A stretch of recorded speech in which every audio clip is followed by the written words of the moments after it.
When the sun lowers toward the horizon and the sky turns black, when lines blur and things are not exactly what they seem, when the normal makes way for the strange and unexplained, it's time to question what is natural and what lies beyond our understanding. It's time to enter the edge of the unknown with your host, Mark Henry.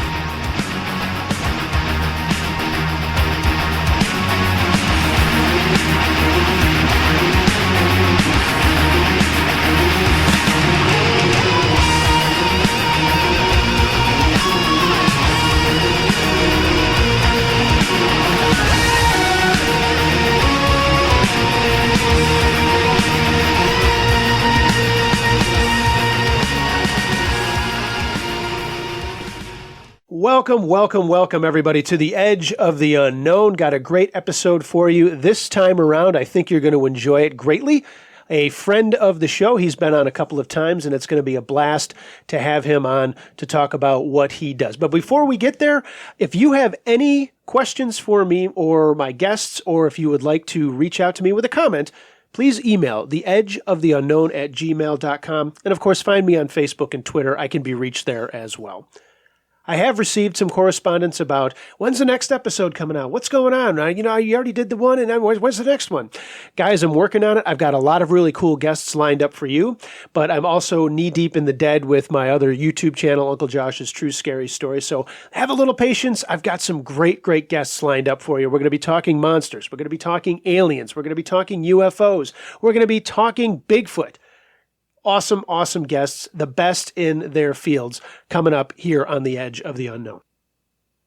In this episode, I welcome to the Edge Archbishop Ron Feyl. Receiving his Episcopal orders in 1979, he took up the not-so-popular ministry of exorcism. With over 30 years of experience, he established the Sacred Order of Saint Michael the Archangel, an order of exorcists with members across the globe, an international organization with members in 24 countries. You can find out more about what they do by listening to this podcast, but also by going to orderofexorcists.com. If you need their services, free of charge, they will get back to you. So again, check out orderofexorcists.com. And you know what, without going into any more of a huge, long introduction, let's just get right to the meat on the bones. Good evening, and welcome back to the Edge of the Unknown, Archbishop. It's great to have you here. How are you? Right now, I've turned to this turning point in my life where now it's time for me to put myself out there once again. The information, as you know, I host 6 forums on Facebook. Yep. And so I'm constantly giving input to people who have issues. And I don't make any direct referrals because quite frankly, too many people have gone astray in the past, and I can't confirm anyone's calling. To do this, you have to have a calling from God. Yes. And there are people that will, receive holy orders, and then from there claim to have a calling, and no one really knows how genuine the calling is, only the individual. So, it's hard for me to sit in judgment of each person and then take a chance and refer a priest to an individual that may be having issues. So I've come to the point where I say, and in fact, this is my dialogue when I answer these questions, especially when someone's asking for assistance.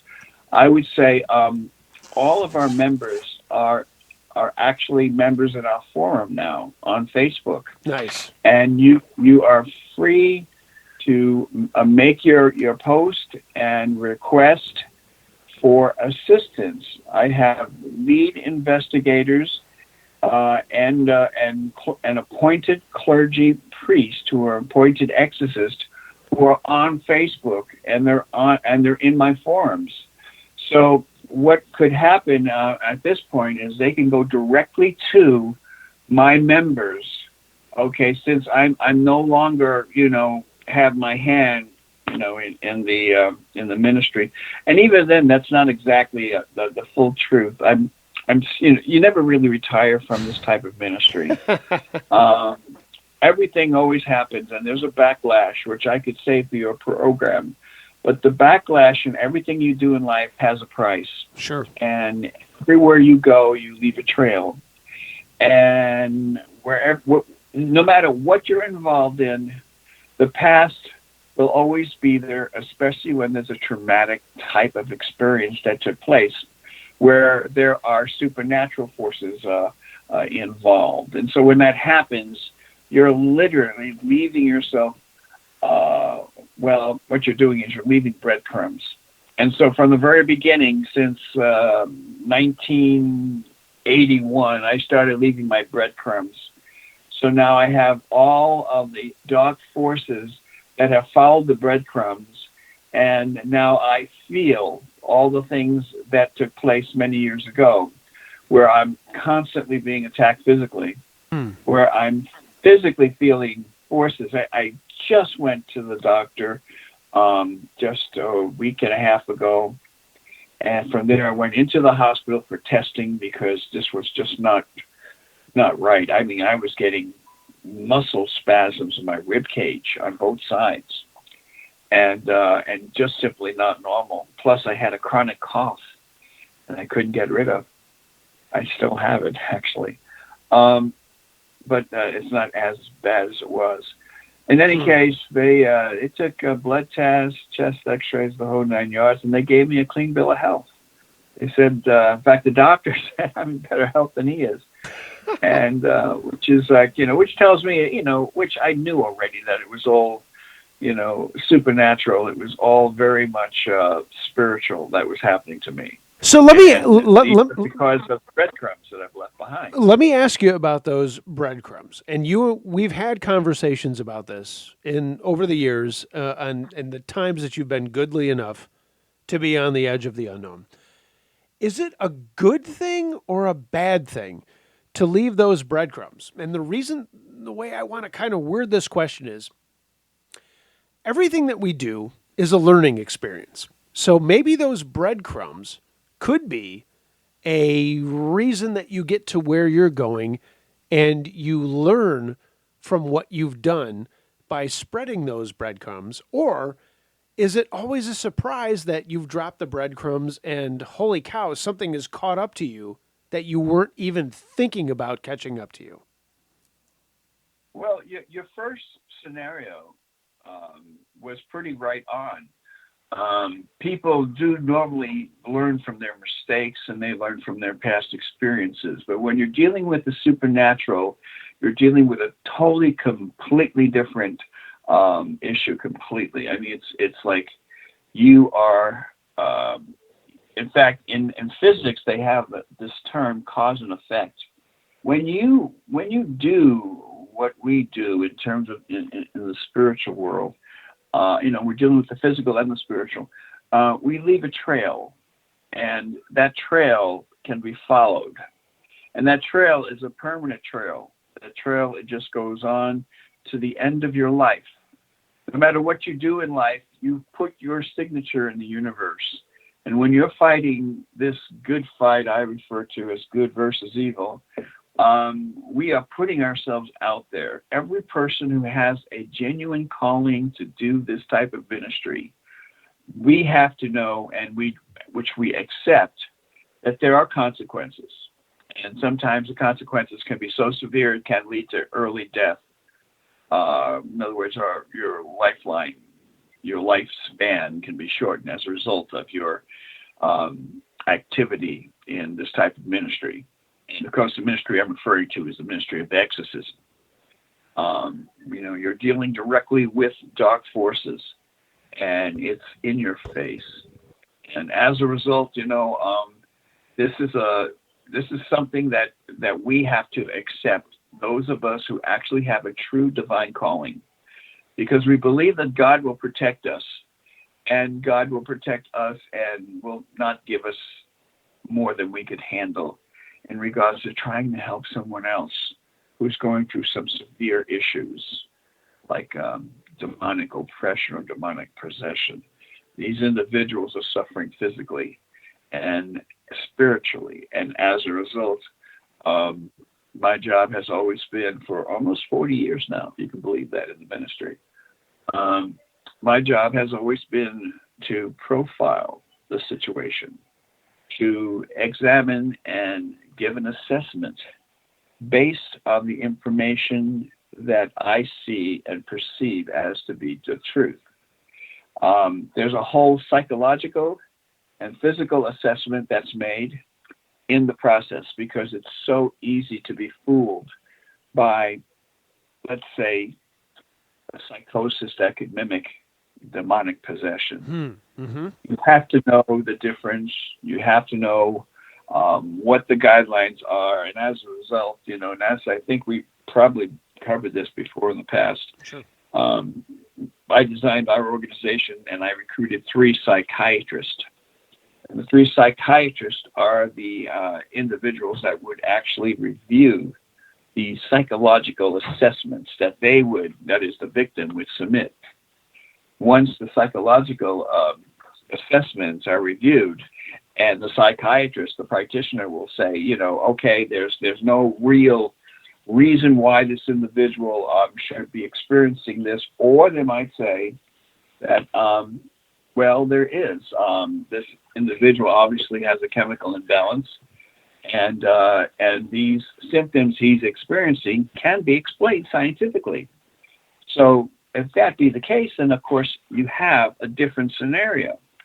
And of course the reports would come directly to me. I would receive and review the psychological reports and the recommendations from the psychiatrist. And then I would look at the actual first contact interview that our investigators would have with the victim. And all this is captured on video. So, and then there's a 60 questionnaire that I designed like so many years ago. And as a result, I've had all the people in my organization, I've trained them to use the 60 questions to find out what their mental status is, what their physical status is, and if there's any outward manifestations that are actually taking place within their immediate environment. So all these things I have to look at, and I'll study, the tape. I'll listen to the interview. I will examine with, at least I will look at the victim and see if he shows any signs, physical signs of anything abnormal. And if that be the case, and if the psychiatrist, which of course would have read the psychological reports beforehand, if it coincides with what their recommendations are, then I have to make a decision as to whether or not we should proceed in this type of scenario. Yeah. Let me ask Pretty you. Interesting. Yeah, let me ask you a question because you mentioned oppression and possession. Can you talk a little bit about the difference between the two? Sure. Demonic oppression is like an outside force, a dark outside force, let's say demonic, that will actually place a thought in your mind. Okay.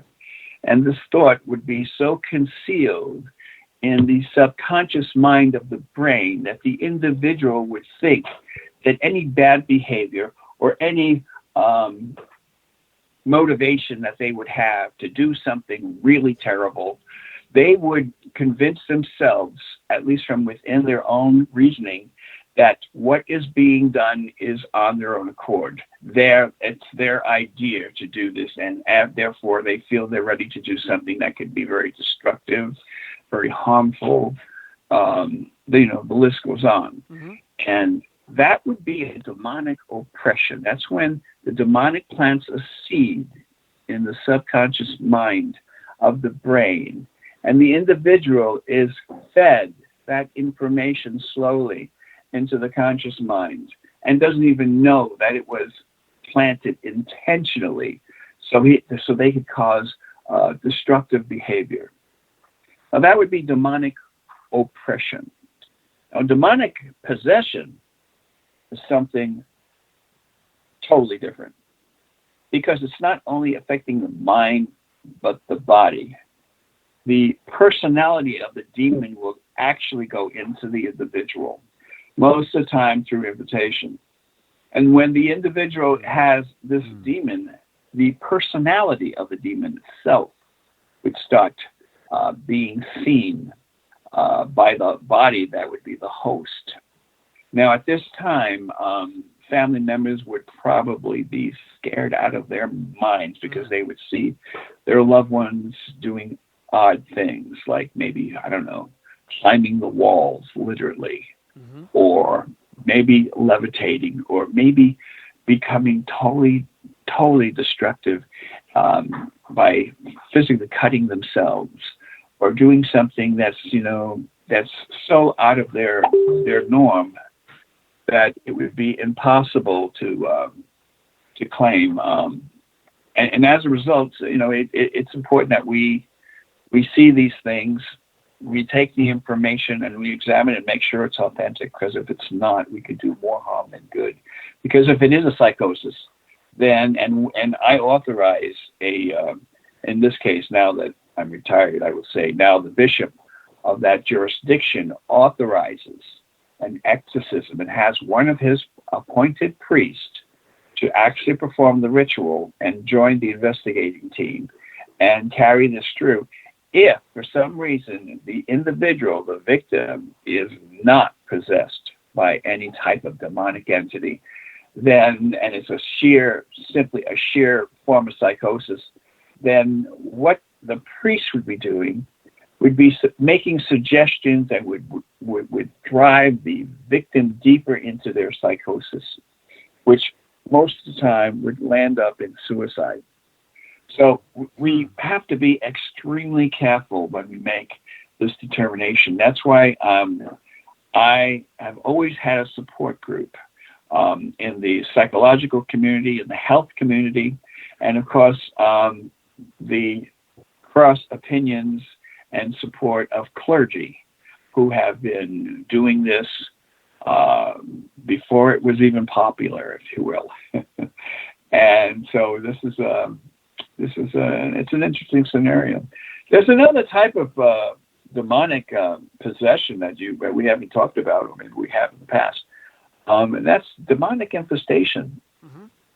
Now, do you recall me ever mentioning that to you? Yeah, we have. I want to expound on that, but I have to ask this. I want to take a step back real quick, only because, and I think I've mentioned to you in the past that my second cousin is an ordained priest in the Roman Catholic Church. I've asked him about taking the rites of being an exorcist, and to be completely honest, I always bounce these things off of him. I think he thinks I'm crazy, and I know he listens to the show, but he was totally upfront with me and said, I was not called to do that. And you've just kind of mentioned that a couple of minutes ago to say that this is the kind of thing that you're really called to do.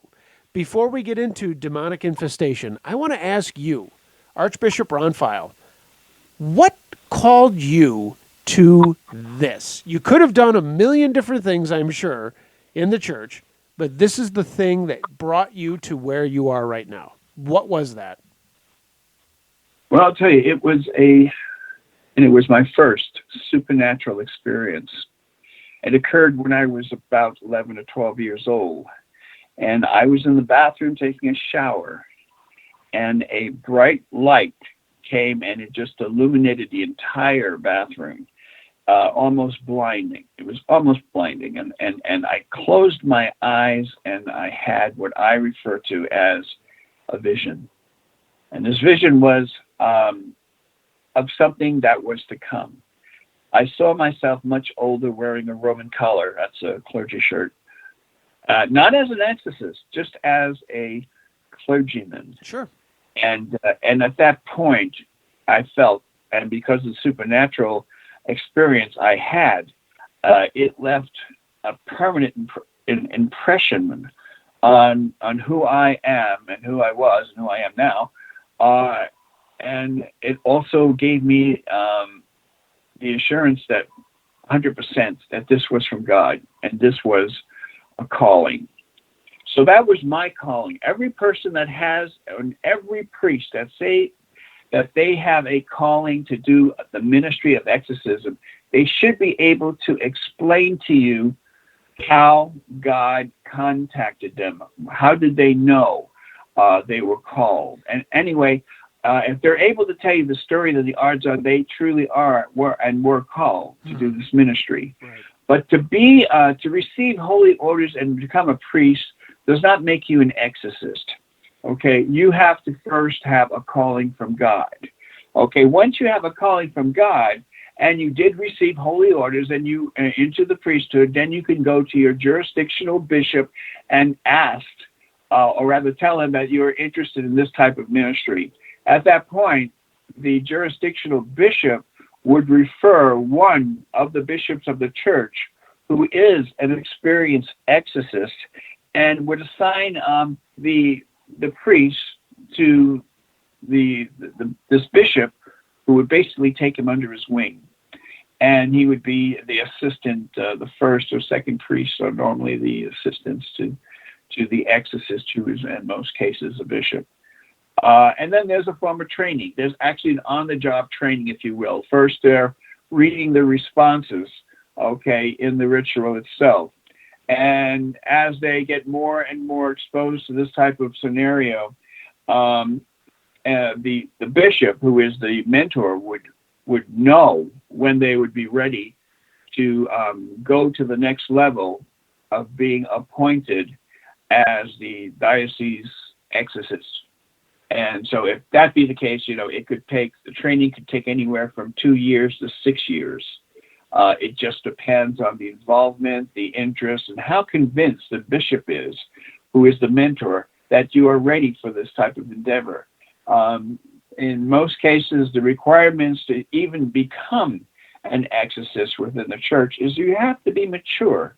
You have to be spiritually mature to a point of being pious, if you will. Wow. And knowing, what the responsibilities would be. This isn't taken lightly. No, right. And as I said, it all starts with a calling. And I would jump in and say, I hear a lot of folks say, well, there's something weird happening here. They want to do a lot of ceremonies or the burning of sage and or this, that, and the other thing. A lot of ceremonies. Gosh, I've even heard about salt, and this is going to protect the room. And again, I'm not going to talk down to it because I don't know one way or the other if that works. But this sounds like it's a little bit more involved than just something that I might decide to do if something weird was happening in my house or with a family member. This is a crazy analogy, but try to follow this, if you will. You own a house, and in the house you have a kitchen. And in the kitchen you have a sink. And under the sink you have this pipe. And this pipe for weeks has been leaking. And now the pipe has burst. And it's now needs to be repaired by someone who specializes in that type of thing, which would be plumbing. So the first thing you do is you look in the yellow pages or online and you call a carpenter. And so the carpenter gets your address and he comes out and he looks at the problem, but he doesn't quite know how to fix the problem because he's not a plumber, he's a carpenter. And so to get the training to be a plumber, you have to have a totally different interest than the carpenter has. So as a result, when you need someone to take care of a situation in a spiritual means, you have to call and make sure that you have the right person that has the right training and belongs to the correct union, if you will. They have to, and it all starts with this. You have lots of paranormal groups, and you have lots of organizations that will make a person an exorcist almost immediately if they join the club. And all these people, I would dare to say, would not have a genuine calling from God.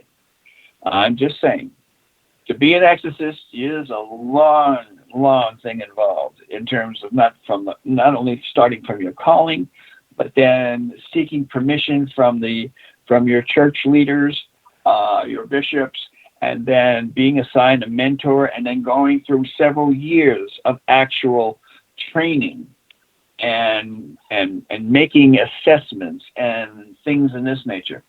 And so, there's a whole big thing involved. If someone just cries out and say, and they decide to call you and say, I need an exorcism done, there's a demon in my house, a lot of groups would run out there and say, okay, we'll be right there. We'll grab our cameras and our sensors, and we'll bring a cross, and we'll be fully prepared to do this exorcism ritual. And then when a person does that, obviously they're calling a carpenter to take care of a plumbing issue. And if you could follow that scenario, 100%, 100%, have to make sure that you have the right organization, an organization that's not going to jump at a drop of a spoon to actually do an exorcism, but an organization / church organization that's willing to do the investigating, the assessment, to make sure the person they're dealing with is not delusional, to make sure the person they're dealing with has no chemical imbalances and has been maybe a history of mental illness or something in that nature, or maybe just a person who just wants attention. So, wow. You have to first find an organization that could actually make an assessment and follow the process. And the process, of course, is to investigate the individual who's making the claim. Now, the way this works is we don't go out looking for people who claim to be or claim to have demonic issues. They come to us. A paranormal investigation group, they look for individuals, and they will go out seeking haunted places and stuff like that. We don't do that. What we do is we wait for someone to call us. And when they call us, believe me, they're dead serious. It's a major life and death situation most of the time. And especially if it's genuine, it truly is. And we don't jump the gun. We do the things by the numbers. We first say, okay, who are you? What your experiences are. Then we go through the questionnaire.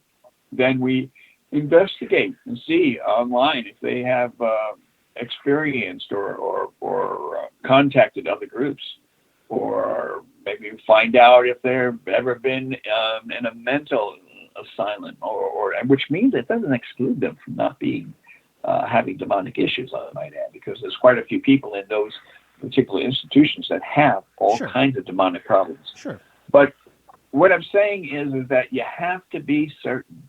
You have to make sure that what you're dealing with is the genuine article, because if it's not, you can get that poor individual into a lot of trouble. Not to mention, you can get yourself in a lot of trouble, because things do happen. And that's where demonic oppression can also creep in, especially to those paranormal investigators who are just going into a place blindly and inviting a demonic entity in their space to see if they will see some kind of physical manifestation. That's danger. Like, remember the program, Will Robinson, where the robot lost in space? Danger, Will Robinson. Danger, Will Robinson. Danger, right. Yeah, that was it. So, but, so there you will find hundreds and thousands of organizations around the world that will make claims of this and that. Some of them are very genuine. Some of them are not. Some of them are con men.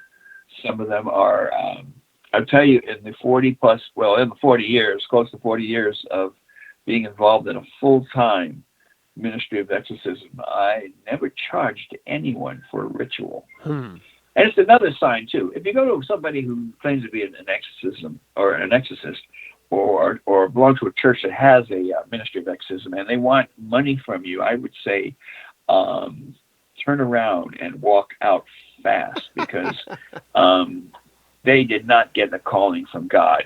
Maybe they're too busy looking at what their profit margin is for the week. Right. And they're going to charge you like crazy. Every ritual should be done free, because even as the scripture says, what's freely given is freely received. And we follow that example. So I've never charged for an exorcism ritual. Never charged because it's not mine to charge. This is a service that God has provided, and He's just using us as His vessels. Archbishop Ron Feyl, my guest here on The Edge of the Unknown. We're talking about exorcisms and exorcists, and holy cow, what a wealth of knowledge we've already gotten thus far. We've got plenty more to talk about, and this is what I always do. I scribble down my notes, and I look over to my left and look at them. We still have to get back to a couple of things that you touched on, but one of the things that you just mentioned that I have to get to right now is the fact that people reach out to you. One of the things that I think is run rampant throughout paranormal talk, and actually I had a skeptic on last week and I brought this up to him, that some of the stories that people want to rely on, they always say the church wasn't there. We went to them. We went to our priest, or we went to whoever, our reverend, and they said we couldn't help you. I'm never so sure about those stories, because I can't imagine, after knowing you as long as I've known you, and knowing all of the folks that I've known in the church, anybody taking that kind of tack that just said, you know what, we're not going to be there for you, we're not going to help. And that scenario, by the way, sorry to say, and sadly I say, it's very true. A lot of churches will Is it really? volunteer, and there's a good reason for it. Seriously? Okay, so I'm going to stand corrected here, and I can't imagine anyone doing that, but if that's a real thing, holy cow. Yes, it's a real thing. The reason being is that every church does not have a ministry of exorcism. Every church does not support the idea that demons actually really exist in our day and age. And because of the science of psychiatry, lots of clergymen have come to the conclusion that the things that were shown as demonic possession in the past was no doubt some form of psychosis, and therefore there is no need to have such a ritual. There are a lot of churches that will not help you because they know, actually, honestly, they don't know too much about it. They don't know, not only that, the reality of what demonic can do and the existence. Now, of course, they know the scriptures, but when they're behind the pulpit, most of the time they're only talking about all the good stuff. The warm, fuzzy, friendly thing. That they never talk about demons. They never talk about that demons can actually invade your space and take you down. Right, the scary stuff around the corner. They never talk about demonic oppression or demonic possession. It's extremely rare. I would probably say very few would ever. Reason being is this type of ministry is a specialty. It's like the plumber. The plumber was trained just to do the plumbing. Now, I'm sure the plumber knows how to clean the sink. I'm sure the carpenter knows how to clean the sink and sweep. And I'm sure the plumber knows how to do that. But in terms of fixing the pipe, you need a plumber. In this real kind of crazy scenario, the exorcist priest is the plumber. And as a result, when someone goes to the parish, and if the parish has if they know of someone who has or knows a priest that may have experience in exorcism, or they may contact their archdiocese, they may do a lot of things. And in most cases, there will be an investigation, but the investigation can take a long, long time. And as a result, the problem goes on. Typically, I could tell you through our process, the whole thing takes, and this sounds like a long time as well, but, and again, it depends on the situation. It could take anywhere from a month to 3 months to actually remedy the problem. If the victim has what's referred to as a multiple demonic possession going on, the priest may have to be there with his team for many weeks, maybe even months, before he's actually satisfied that the person has been delivered. There's a whole process that goes on. So anyone that says, "Oh yeah, I'll be right there and I'll do an exorcism and you'll be okay by dinner," well, don't believe them. Okay, it's not going to happen that way. It doesn't happen that way. Not at all. The actual ritual of exorcism is the last thing that's done, the very last thing. That's after the investigations. That's after the doctors have examined the victims and the psychiatrist had studied their psychological profile. That's after all this stuff. You know, all this takes time, okay? You're waiting for these doctors to make themselves available, to read the reports, and then have something sent back in regards to their recommendations. Just so you know, there's a waiting time. That could be anywhere from 2 weeks to, a month. It just depends on how busy he is. These individuals are all volunteers. All our psychiatrists are volunteers. All our medical doctors are volunteers. Or all of our counselors, investigators are all volunteers. Nobody gets paid. This is not a for-profit organization. This is a non-profit organization. We've had our 501c3 for a long time, and as a result, the bishops that work autonomously now, presently, they have their 501c3s in operation, and where they're tax exempt and they're recognized as a religious organization or a religious corporation. So you see, everything has to be legal, and everything has to be done in the right order. And you don't want to go out and look for a carpenter that when you have a leaky faucet or broken pipe.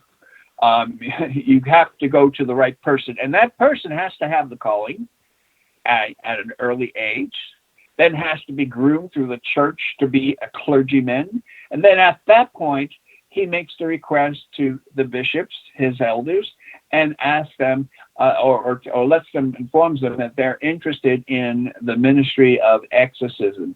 And then even then, there's still a few years after that before he's actually appointed as an exorcist.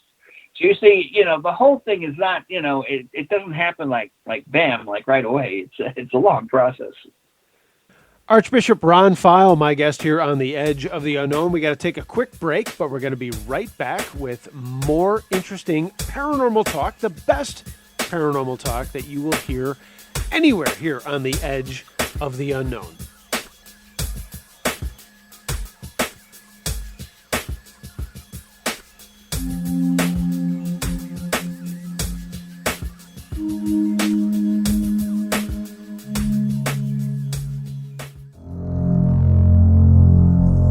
For those interested in delving deep into the paranormal, why not look into the Paratech Store? Located at paratechstore.com, browsers will find the latest in investigative equipment, books, and more. Items go beyond technical equipment.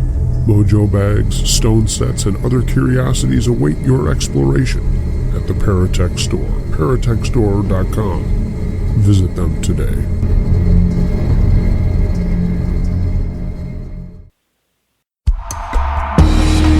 Looking for the best Japanese and Thai cuisine in Western New York? Then you have to visit Teton Kitchen at 415 Dick Road in Depew.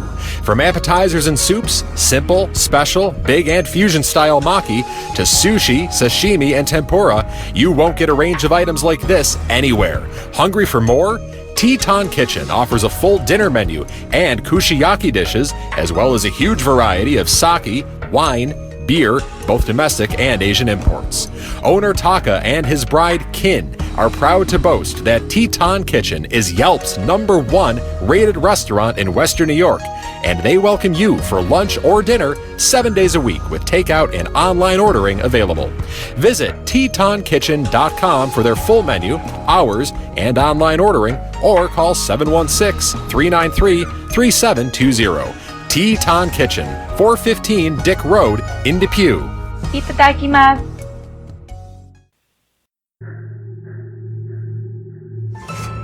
Are you ready for something really scary? Stop over to the campfire at Uncle Josh's True Scary Stories on YouTube. Here's some of the most terrifying stories you've ever heard. Ghosts, monsters in the woods, stalkers, unexplained phenomenon, and more. And the best part? All of the stories are true. Got a story you'd like to share? Send it to Uncle Josh, truescarystories@gmail.com. Uncle Josh's True Scary Stories on YouTube, where fact is more terrifying than fiction.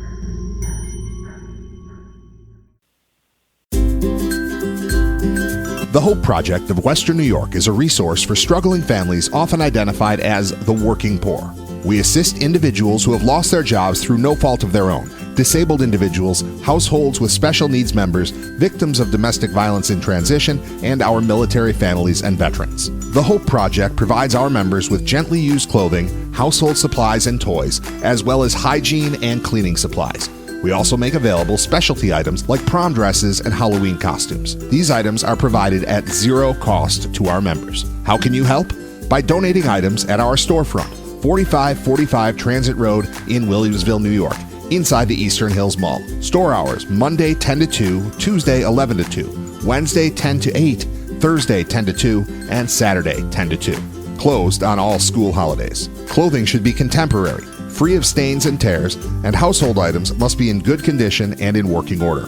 We also accept grocery and department store gift cards, as well as monetary donations. You can also help out by becoming a volunteer. For more information, visit our website at thehopeprojectofwny.org or call us at 716-810-9156. The Hope Project of Western New York. Dignified help for those in need.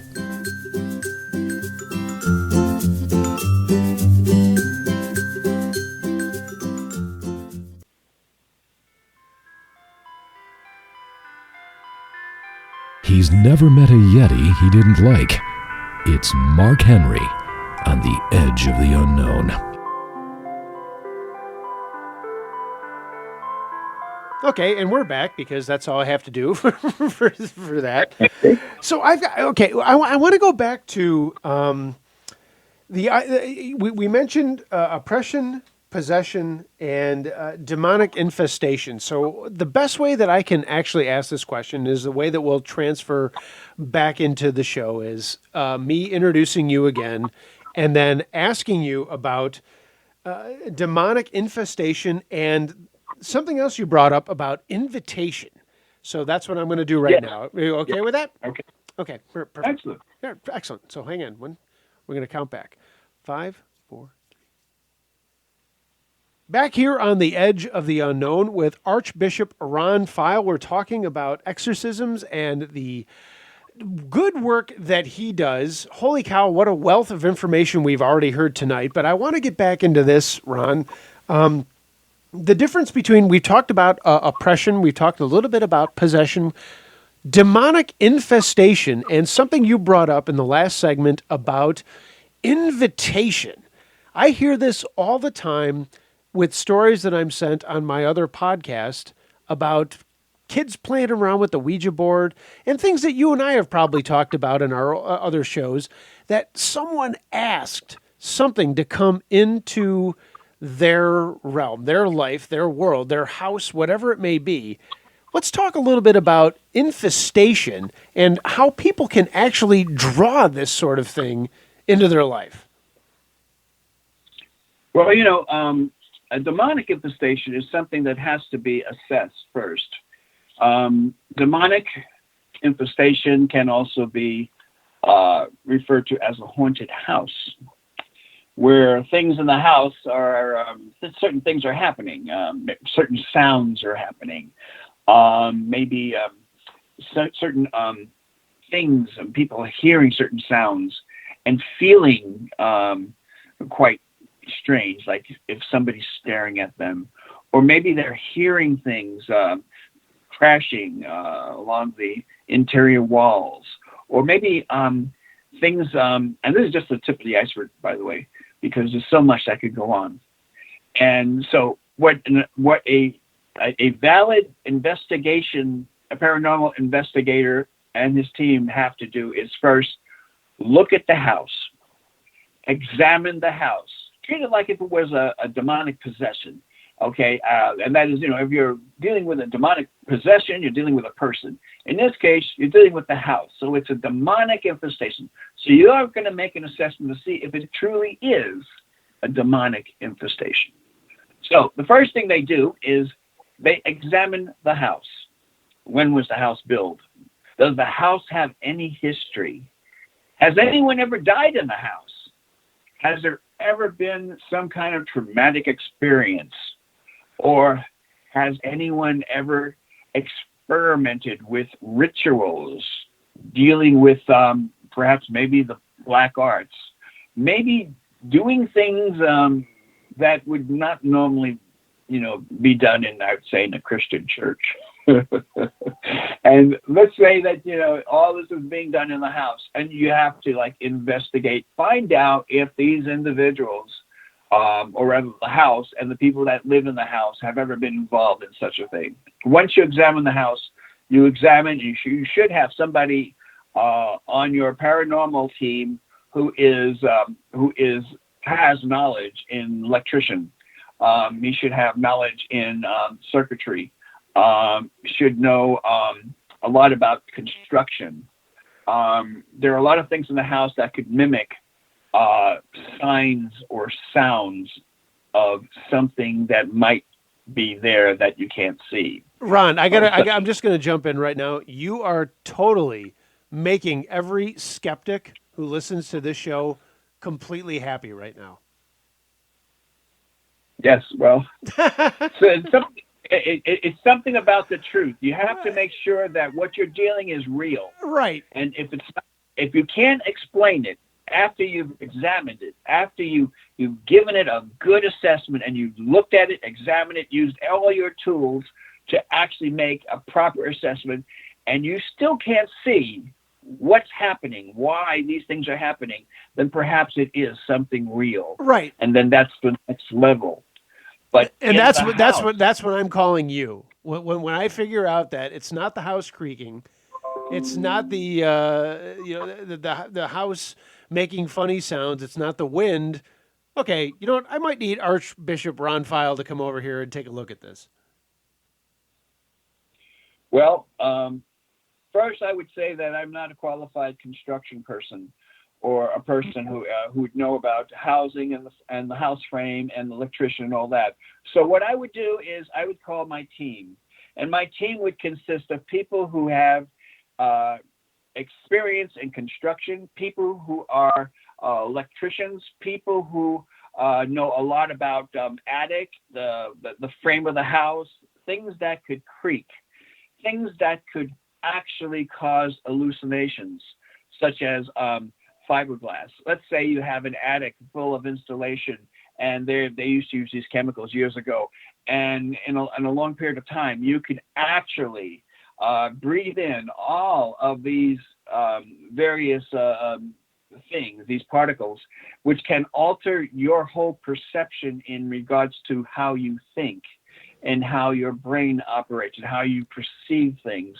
And at that point, you can start hallucinating and seeing things move when they're not actually moving. Right. It was not so much because it was the dark entity or some kind of demonic force, but rather it was because of the house. Right. And the way the house was constructed.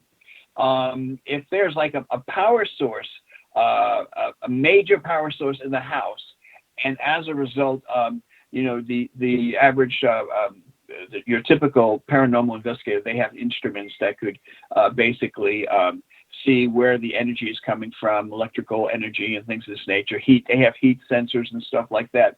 There are things in the house that can actually create and simulate these things, which means that their instruments will go right off the tube, go right off the scale, because they're close to what's causing these things. Okay. So after my team has done all of that, then I look at the people who are living in the house. Now, the people living in the house, are they involved in the occult? Do they play with Ouija boards, crystals? Do they speak to spirits? Do they invite the darkness in to enhance their psychic abilities? All these things are factors. So then you start talking to the people that live in the household. After we've ruled out everything in the house is okay. There's, the roof is intact. There's nothing that's vibrating that would mimic something that would be supernatural. Once all that is ruled out, then we look at the people. And then the people will tell us what the story is.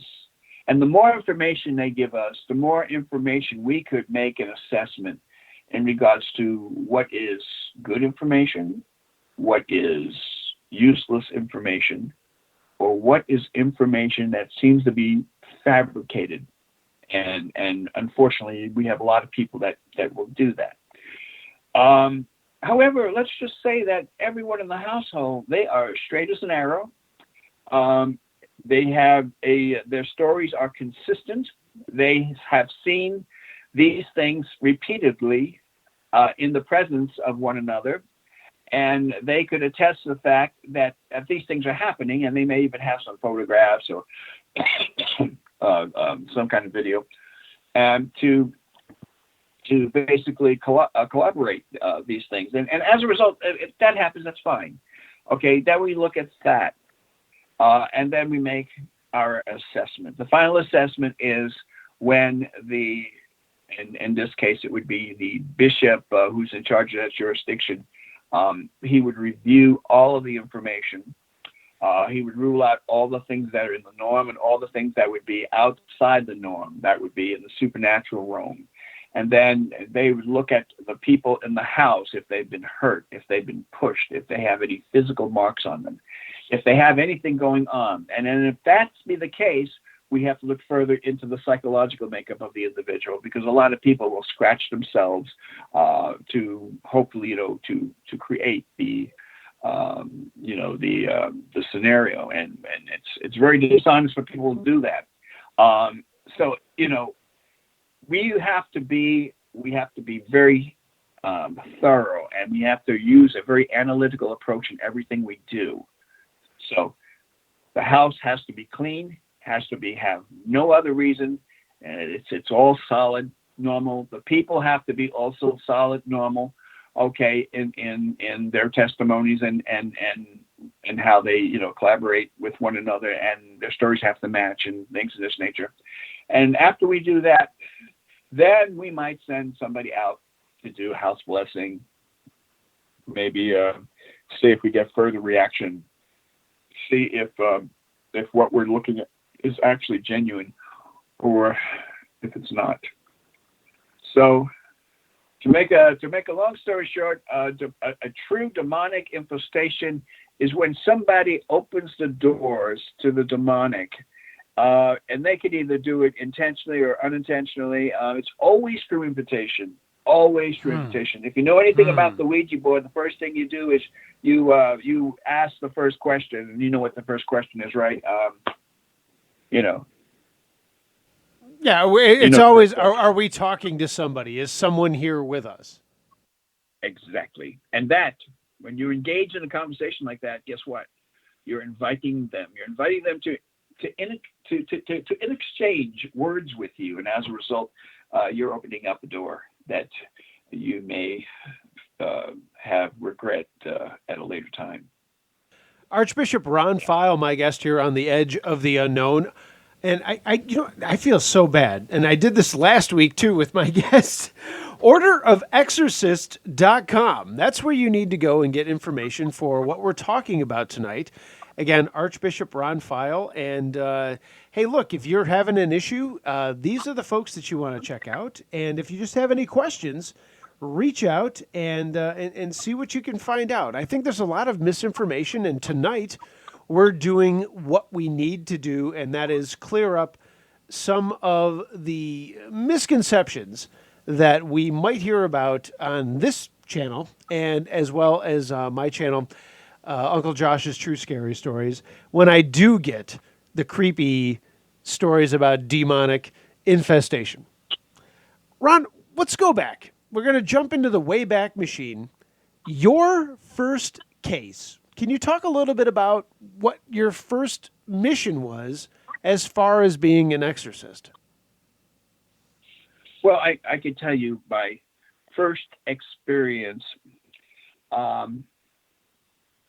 as an exorcist in training, if you will.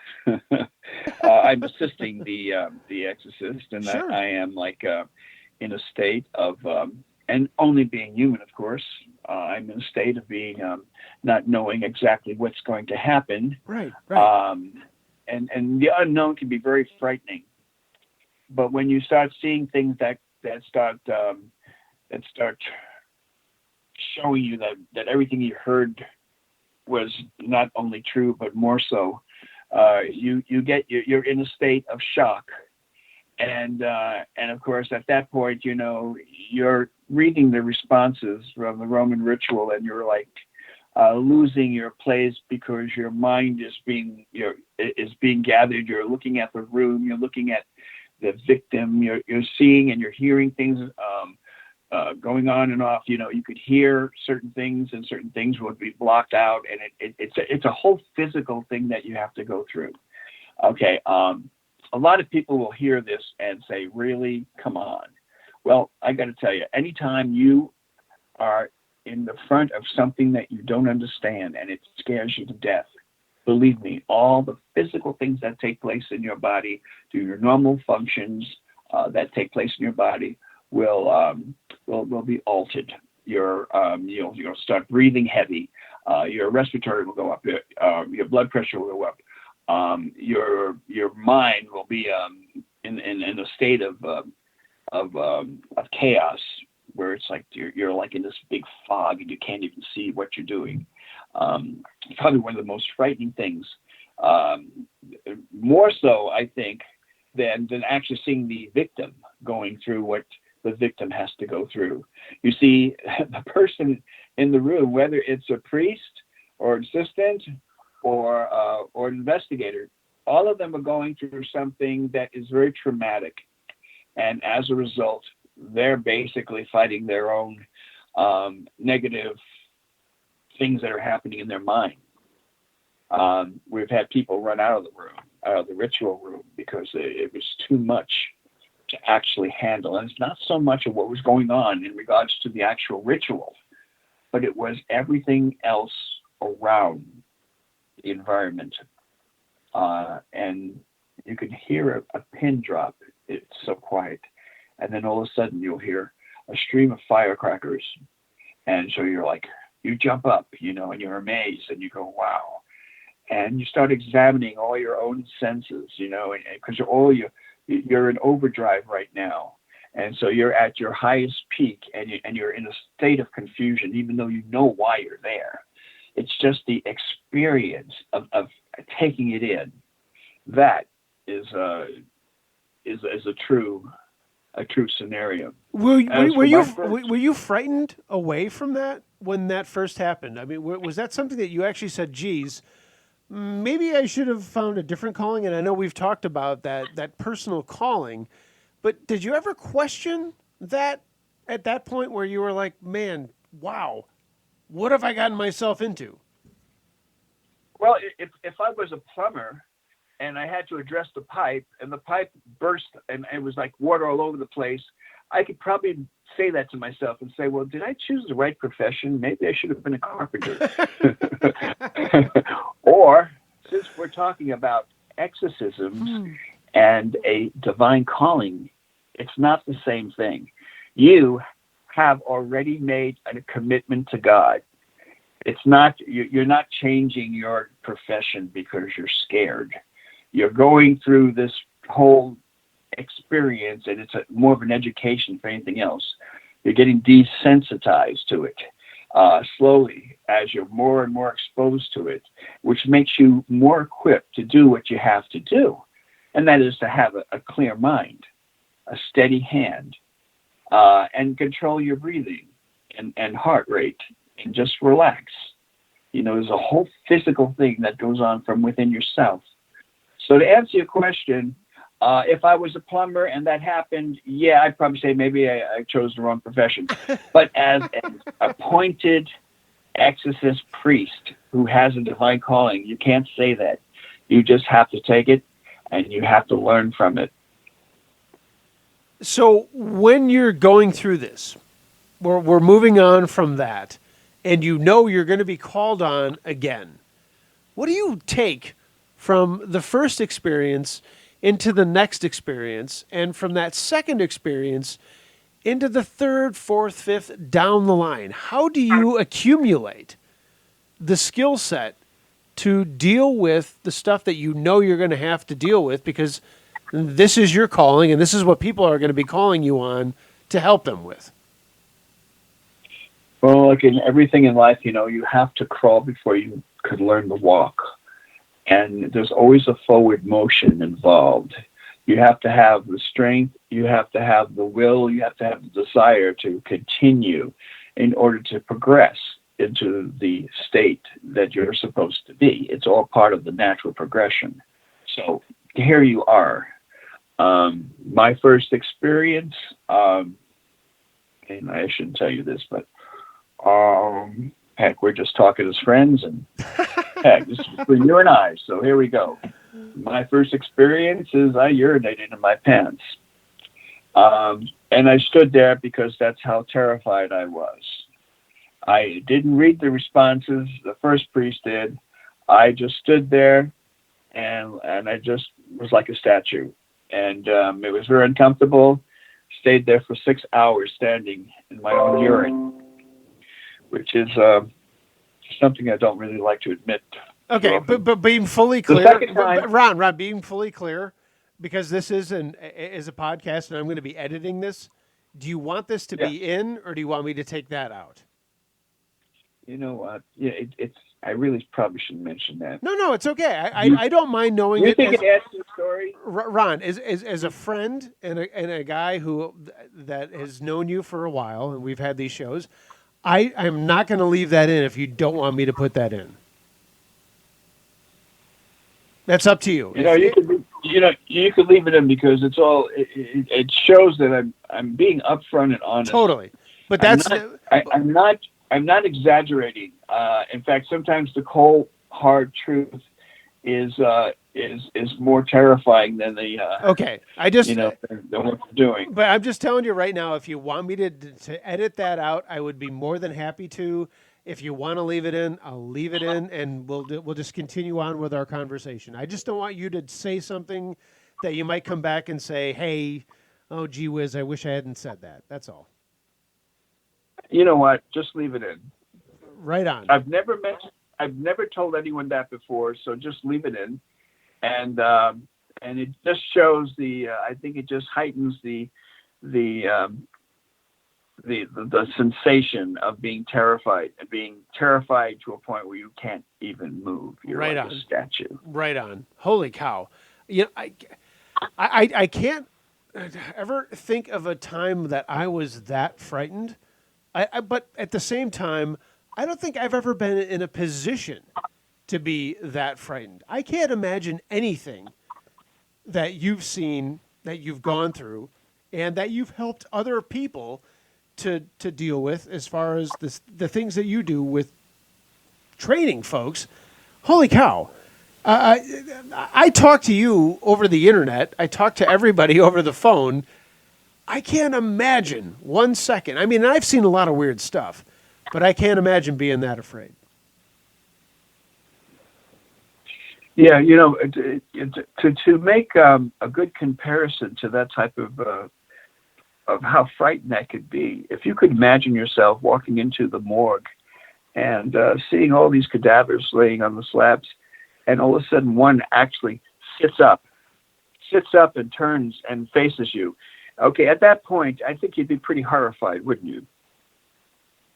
I know I would. My wife and I were watching one of those CSI or whatever those shows are, the other night, and I said, as a coroner, what's the worst thing that can happen? The person might wake up, but we know that's not going to happen. But I can't imagine if that actually did, and that's the line of work that you're in, where that might actually happen. Well, I have lots and lots and lots of stories, and these are stories that go back from the early '80s, and quite a few of them are really horrifying. And as a result, some of them I would share for educational purposes, if not anything else, and to just expose the truth, because a lot of this stuff isn't spoken about. It's not openly anyway. Why is that? Why is that, Ron? Why is it that no one wants to talk about this sort of thing that you're involved in? Why is it that we just kind of want to brush it under the rug and say, yeah, like I mentioned before, where, the church wouldn't help us out. Well, maybe they did, but no one ever wants to talk about this sort of thing. Why is that? Okay, a lot of things. First of all, it's not about me, but it's about the victim. The victim has and is trusting our confidentiality. And when a person is going through this state where they're literally deteriorating physically, where their flesh looks like it's falling off their bones, where they're no longer in their body, but something else is. And as a result, they wind up doing horrible things, and that would be the demon that's in them. Would do nasty things, that would do things that would make anyone, look the other way and be totally embarrassed that it was you. You are the victim, and people would look at you, and then of course people will talk and say you're crazy, or they might say that didn't really happen, or they call you a liar, or there's a lot of things that can go on. So confidentiality is so important. It's not so much of, I'm telling you the story, but I'm not giving you any names. I'm not giving you any cities. I'm not giving you addresses. Right. We don't need very, that. very, bland about this, But in terms of details, in terms of what the victim looked like, what the victim did while they were possessed, what happened in the room while the person was in a full mode where things are flying and then people are getting injured, and in some cases, rare cases, people are dying. And so when these things happen, these are it's understood that everything is confidential, and it would never go out, even though some of these cases have been publicized. But not even anecdotally, where you might say, "Hey, this happened in I'm just going to throw this out there, the Los Angeles area." You don't hear the stuff that you're talking about. I mean, and what you're actually saying is things that we do see sensationalized in film and media, but these things actually do happen, but we don't really talk about them and let everyone else know. It just baffles my mind to why we wouldn't actually let anybody else know, because the fact is there might be other people feeling the same things that are afraid to talk about it, but if they did know there was a resource to go to, like Order of Exorcists, that they would reach out and say, "Hey, we need some help." That's why our website is still up there, even though I'm retired. That website is for information. It shows you the teams I have in 24 countries, the members, the clergy. They could contact them by name. They could go on. They're all on my forums here on Facebook. Yep. And as a result, they could contact them directly if they have issues. And so it's up there for educational reasons. And I come on these shows because there's a very dangerous element that's out there. And I'm not referring to the demons. I'm referring to people who believe they have the power to perform an exorcism, and that they will do this and offer their services, of course, at a fee. And in doing so, they not only put themselves in jeopardy, but also the victim. So I, if anything else, I'm just basically trying to be the voice of reason to say that examine who you're going to approach, and make sure that you have a plumber, a genuine plumber, to take care of the leak that you have in your sink, and not a carpenter, because there's a lot of charlatans out there. There are a lot of people who just who are just, they have their own illusions, and they just feel that they like to live out their dreams. And believe me, this type of ministry is not, it's not a job. This ministry is a life. This is your life, the life of the people that you're trying to help. And so it's very serious. When the movie The Exorcist came out, and you saw the actress Linda Blair turn her head around and all that other stuff, that was all done for entertainment. But that was probably the only movie at that time that actually shed some light on what could possibly happen in a ritual. Excuse me. So yeah, it's a pretty interesting scenario. Why did you stay with it, Ron? I'm sure that you could have followed a different path halfway through, 3/4 of the way through, when you were deciding that maybe I'm going to retire. You probably could have done a number of different things and been called into a lot of different paths. Why did you stay with this one? What was it that kept you there? What was it that made you stay with helping people who are having these issues? It was the incredible benefits you just would not believe. When your employer is the creator of the universe, and he gives you all the benefits, providing you're doing your job, believe me, there's no other thing you want to do in the world. You are driven to do it. It's not a job. It's a love of helping people that have problems and issues that they can't go to anyone else with. We're all specialists, and the reason we do this is we have this divine calling. It's the very first thing. It's the divine calling, then the education, becoming a clergyman, and then being trained as an exorcist based on your mentor, who would be a bishop. And that's the only way to do it. I mean, the proper way to do it. All the other ways, you send $25 and get a certificate in the mail that says you're an exorcist. I have bad news for you. It's not going to help you too much when you're facing the demonic, and when it's a real demonic case. No, don't stay away from those people. I love that. Call now. Certificates are running out for $50. And send a self-addressed envelope to. Okay, yeah, terrific. Holy cow! Funny, over the years, I've had some trolls that have trolled me. Sure. I had 2 of them. One passed away recently, and so the other one I think is in prison, for crimes that he's did. Anyway, they put stuff out there on the internet, and anything that goes on the internet, it's out there forever. So,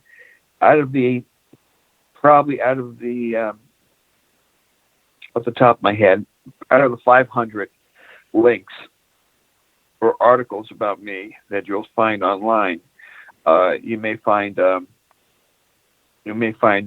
or 4 or 5 of them that would be negative. calling me a big phony, calling me that I'm getting rich off these people, Oh, jeez. even though I make it perfectly clear, even on the website, no charge. There's no charge whatsoever, but they think I'm getting rich. Yeah, it's just so many things, and it's okay.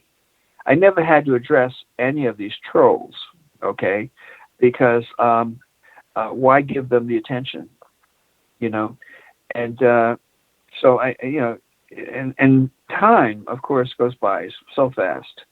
I'm still involved in this battle of good versus evil. I still fight demons. I'm still fighting all the things that I've done in the past.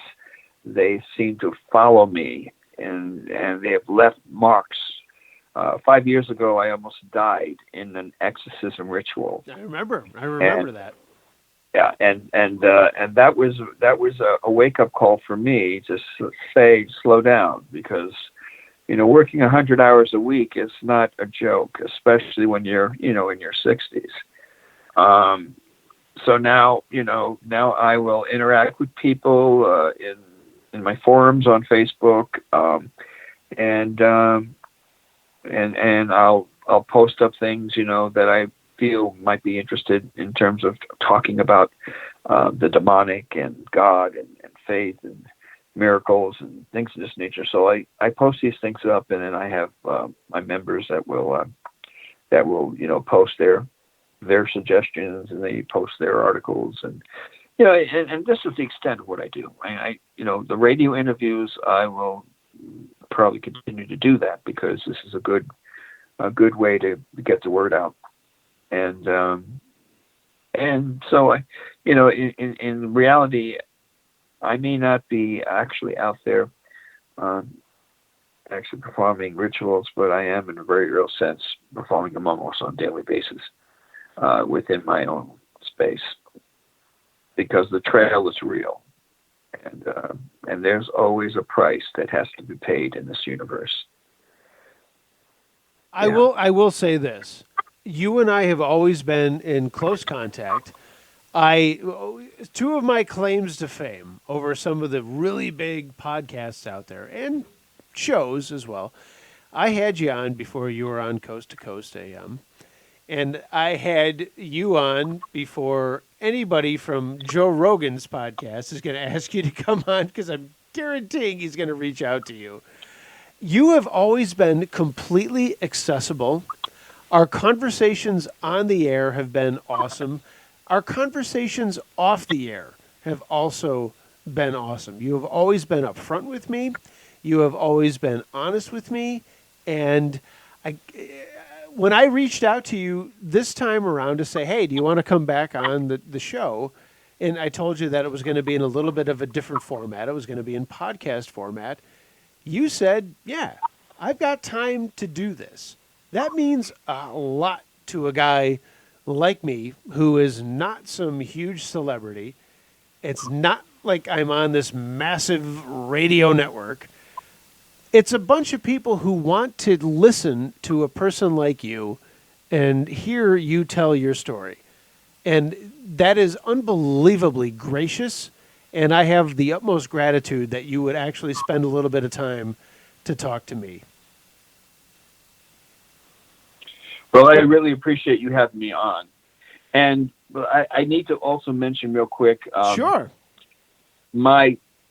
Since I am retired, my name is Ronald Feyl Enright.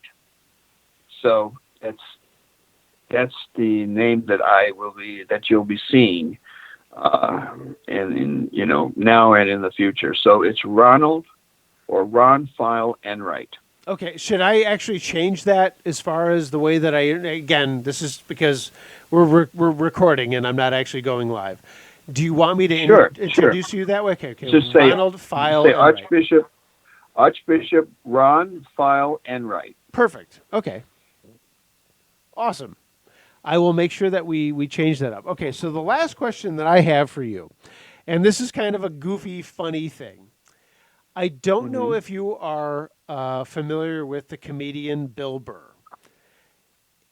He's one of my favorite comedians. And a couple of weeks ago on his podcast, he had the question, if you do become possessed, how would you know you were being possessed? And where does your body go if you are possessed?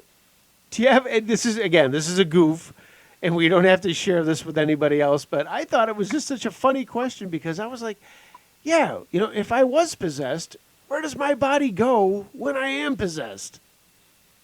You know what? The best way to make this wonderful comparison is, you've heard of the term hijack? Absolutely.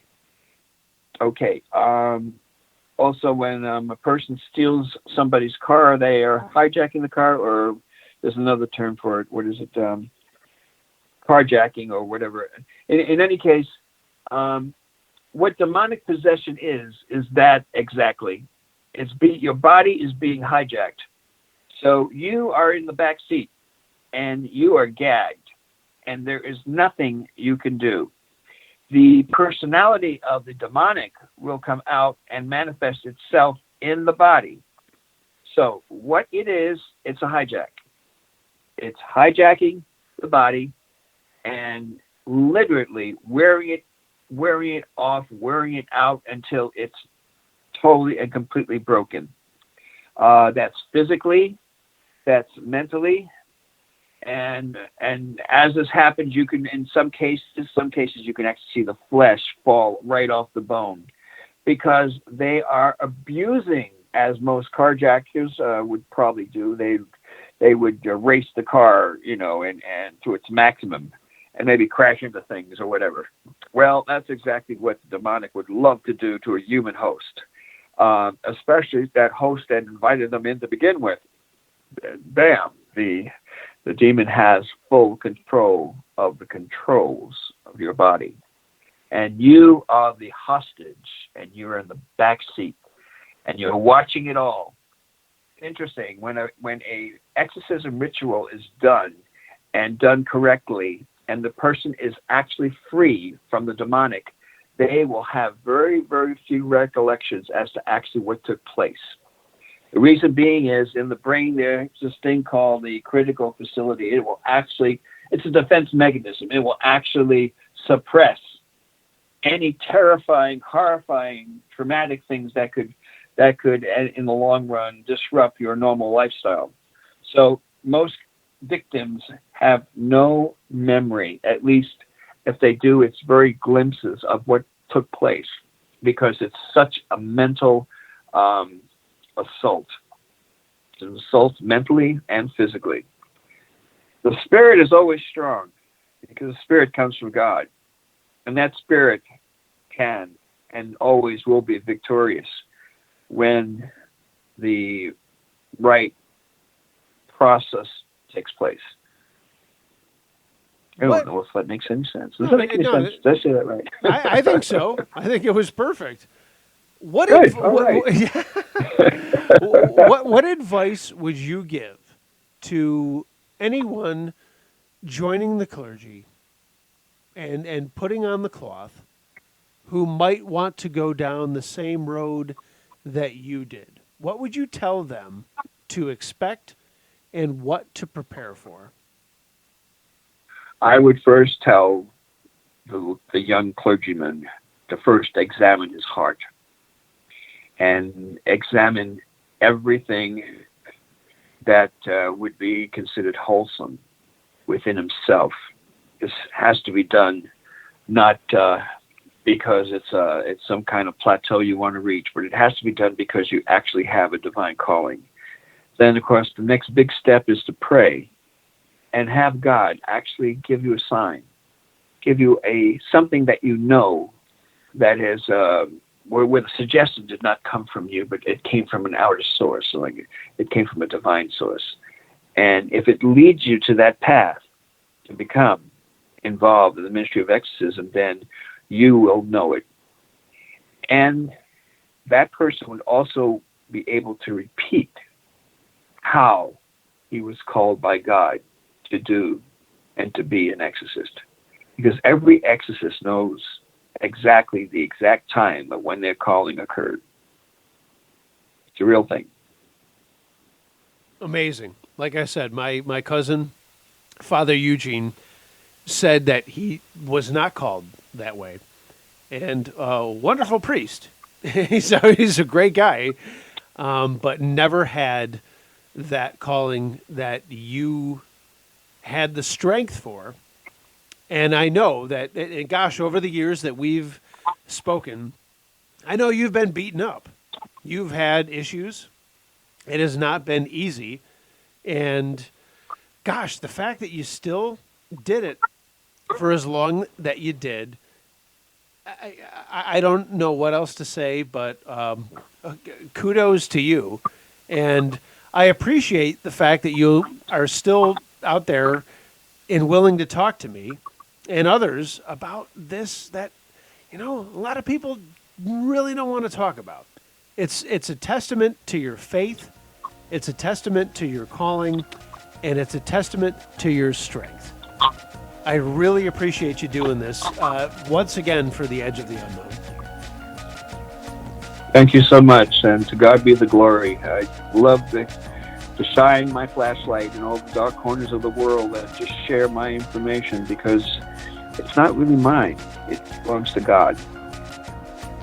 All right, folks, that'll wrap it up here on the Edge of the Unknown. Hopefully you enjoyed this episode. If you haven't heard episode 681, I just cut that a couple of weeks ago with Skeptical Inquirer's Ben Radford.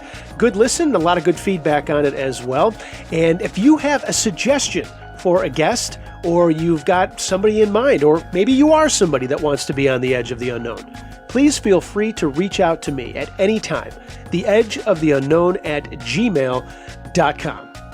Everybody, thanks for listening. I really appreciate it. Great guests coming up. Thanks to the sponsors. And again, thanks to you, the listeners. You're what makes this show go. Everybody, be excellent to each other. Take care of one another. And we'll see you right back here on the Edge of the Unknown.